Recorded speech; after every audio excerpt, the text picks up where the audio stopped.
আজকের ভিডিওতে আমরা আলোচনা করতে চলেছি রায় মার্টিন কোশ্চেন ষষ্ঠ শ্রেণীর প্রথম পরীক্ষায় মূল্যায়ন 2026-এর ভূগোল বিষয়ে যে একের দাগের প্রশ্নপত্রটি রয়েছে, অর্থাৎ আরামবাগ হাই স্কুল এইচএস এই বিদ্যালয়ের সমস্ত প্রশ্নের উত্তরগুলি সমাধান করব। প্রশ্নপত্র সমাধান করার আগে বলে দেই, তোমরা যারা আমাদের চ্যানেলে নতুন অবশ্যই চ্যানেলটি সাবস্ক্রাইব করে পাশে থাকা বেল আইকনটি অল করে দেবে। এবং প্রথমে আমরা সিলেবাস ও নম্বর বিধানটা দেখে নেব। তোমাদের মূল পাঠ্য বই থেকে পড়তে হবে। এক হচ্ছে আকাশ পড়া সূর্য তারা, 2 পৃথিবী কি গোল, 3 তুমি কোথায় আছো, 4 পৃথিবীর আবর্তন, 5 ভারতের সাধারণ পরিচয়, 6 ভারতের ভূপ্রকৃতি ও নদ নদী। এগুলি থেকে তোমাদের মোট 30 নম্বরের পরীক্ষা হবে। তোমাদের এখানে নাম্বার বিভাজনটা দেওয়া আছে, তোমরা ভালোভাবে দেখে নাও।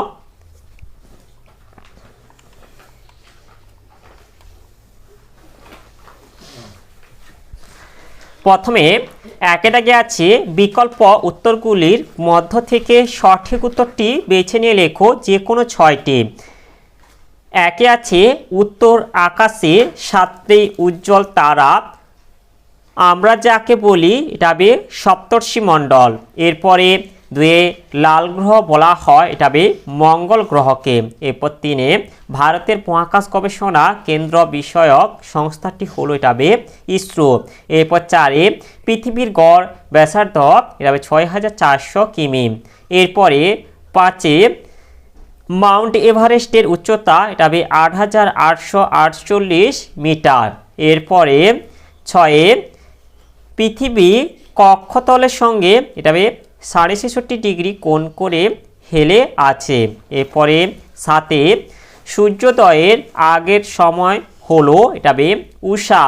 এরপরে 2 দাগে আছে নিম্নলিখিত প্রশ্নগুলির অতি সংক্ষিপ্ত উত্তর দাও যে কোনো 4টি। একে আছে ভারতের রাজধানীর নাম কি, ভারতের রাজধানীর নাম হলো নিউ দিল্লি। এরপরে 2 ভারতের ক্ষুদ্রতম রাজ্য কোনটি, ভারতের ক্ষুদ্রতম রাজ্য হলো গোয়া। এরপর 3 ভারতের দীর্ঘতম হিমবাহ কোনটি, ভারতের দীর্ঘতম হিমবাহ হলো সিয়াচেন। এরপরে 4টা আছে গঙ্গা নদীর গতিপথের দৈর্ঘ্য কত, গঙ্গা নদীর গতিপথের দৈর্ঘ্য হলো 2525 কিমি। এরপরে 5 আছে সিন্ধু নদের প্রবাহ কোথায় গিয়ে মিশেছে, সিন্ধু নদের প্রবাহ বঙ্গোপসাগরে গিয়ে মিশেছে। এরপরে 3 দাগে আছে নিম্নলিখিত প্রশ্নগুলির সংক্ষিপ্ত উত্তর দাও যে কোনো 2টি। একইটা আছে পশ্চিমবঙ্গ ছাড়া আর কোন কোন রাজ্যের সীমানা বাংলাদেশকে স্পর্শ করে আছে, এর উত্তরটি হলো এই যে পশ্চিমবঙ্গ ছাড়া অসম, মেঘালয়, ত্রিপুরা ও মিজোরাম রাজ্যের সীমানা বাংলাদেশকে স্পর্শ করে আছে। এরপরে 2টা আছে ভারতের প্রতিবেশী দেশ বা রাষ্ট্রগুলির নাম লেখো, এর উত্তরটি হলো ভারতের প্রতিবেশী দেশগুলির নাম হলো 1 চীন, 2 নেপাল, 3 ভুটান, 4 পাকিস্তান, 5 আফগানিস্তান, 6 বাংলাদেশ, 7 মায়ানমার, 8 শ্রীলঙ্কা ও 9 হচ্ছে মালদ্বীপ। এরপরে 3টা আছে ভারতের কয়েকটি বিশ্ব সাংস্কৃতিক ঐতিহ্যপূর্ণ স্থানের নাম লেখো, এর উত্তরটি হলো এই যে আগ্রার তাজমহল, কোণারকের সূর্য মন্দির, দিল্লির হুমায়ুনের সমাধি, খাজুরাহো, অজন্তা ইলোরা গুহা ইত্যাদি। এরপরে 4 দাগে আছে নিম্নলিখিত প্রশ্নগুলির সংক্ষিপ্ত ব্যাখ্যামূলক উত্তর দাও যে কোনো 2টি। একে আছে নিরক্ষরেখা কাকে বলে, নিরক্ষরেখার মান কত, নিরক্ষরেখার মান হলো 0 ডিগ্রি। আর আগের প্রশ্নের উত্তরটি হলো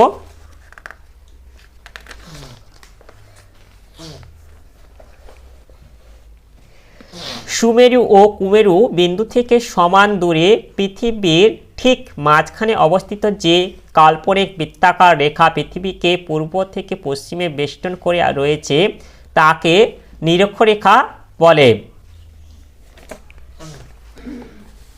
এরপরে 2 দাগে যেটা আছে মূল দ্রাঘিমা রেখা বা মূল মধ্যরেখা বলতে কি বোঝায়, এর মান কত? এর উত্তরটি হলো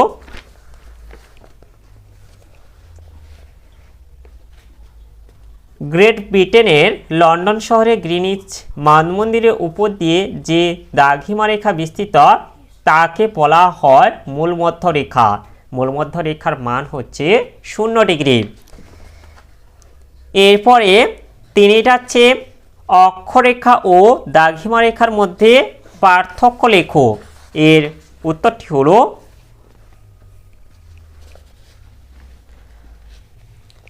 অক্ষরেখা দ্রাঘিমা রেখা পার্থক্যের বিষয় এক হচ্ছে আকার। অক্ষরেখাগুলি পূর্ণবৃত্তাকার, দ্রাঘিমা রেখাগুলি অর্ধবৃত্তাকার। এরপর দুই হচ্ছে বিস্তার, এগুলি পূর্ব থেকে পশ্চিমে বিস্তৃত, এগুলি উত্তর থেকে দক্ষিণে বিস্তৃত।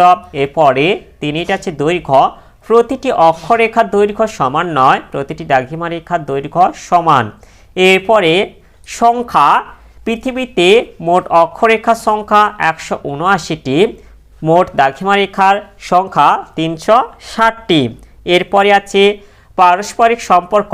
অক্ষরেখাগুলি পরস্পর সমান্তরাল, দ্রাঘিমা রেখাগুলি পরস্পর সমান্তরাল নয়। এরপরে আছে অপর নাম। অক্ষরেখার অপর নাম সমাক্ষরেখা, দ্রাঘিমা রেখার অপর নাম দেশান্তর রেখা। এরপরে আছে গণনা। নিরক্ষরেখা থেকে অক্ষরেখা গণনা করা হয়, মূলমধ্যরেখা থেকে দ্রাঘিমা রেখা গণনা করা হয়। এরপর আছে পরিচয়। অক্ষরেখাগুলি উত্তর অক্ষরেখা ও দক্ষিণ অক্ষরেখা নামে পরিচিত। দ্রাঘিমা রেখাগুলি পূর্ব দ্রাঘিমা রেখা ও পশ্চিম দ্রাঘিমা রেখা নামে পরিচিত। এরপর আছে মান। অক্ষরেখার মান 0 ডিগ্রি থেকে 90 ডিগ্রি পর্যন্ত, দ্রাঘিমা রেখার মান 0 ডিগ্রি থেকে 180 ডিগ্রি পর্যন্ত। এরপর আছে সময় নির্ণয়। কোন স্থানে সময় নির্ণয় অক্ষরেখার প্রয়োজন হয় না, কোন স্থানে সময় নির্ণয়ে দ্রাঘিমা রেখার প্রয়োজন হয়। এরপরে 5 দাগে যেটা আছে নিম্নলিখিত প্রশ্নগুলির উত্তর দাও যে কোনো দুটি। একটা আছে গঙ্গা নদীর উৎস, দৈর্ঘ্য, উপনদী, প্রবাহপথে গড়ে ওঠা প্রধান প্রধান শহর বা নগর, পতনস্থল উল্লেখ করো। এর উত্তরটি হলো